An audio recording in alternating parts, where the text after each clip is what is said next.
So I didn't grow up with a lot of money, but God always provided for what I needed. My parents divorced when I was young, and while my stepdad and mom lived modestly, God used generous people in the church to bless me and my family. And one way I saw his provision was through cars. People gave me our family cars, many of which were basically on their last leg. By the time I was 20, I had owned more cars than many people own in a lifetime. I had a Datsun 410, a Chevy Nova, a Volkswagen Bug, GTI, Peugeot, Datsun 610. But hands down, the most memorable was a retired U.S. postal mail truck. Yes, I drove a mail truck. Now, this mail truck was by far the most embarrassing because it had no doors. It was the loudest car on the road, this clunky engine. And everywhere I went, people assumed that I'd be there to deliver packages. People would come up and say, "Hey, can you mail this for me?" Here's the truth, though. The only thing I was delivering was myself from point A to point B.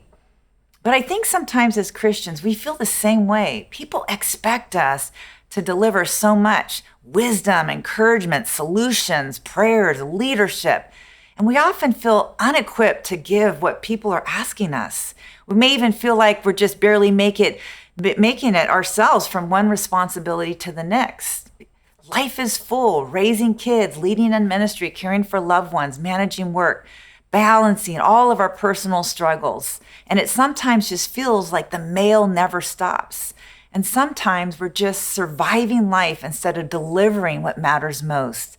And I love this reminder in 2 Corinthians 4:7. It says, "But we have this treasure in jars of clay to show that this all-surpassing power is from God and it's not from us." You see, just like your cars, especially my car, the mail truck, we are fragile, we are imperfect, and sometimes embarrassing, and our lives can feel that way. Yet God has placed his treasure, the hope of Christ, within us.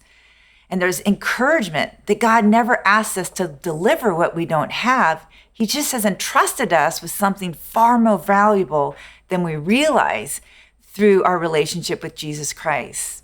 So look for ways today that you can be a blessing to others because of how faithful God has been to deliver so many blessings in your life.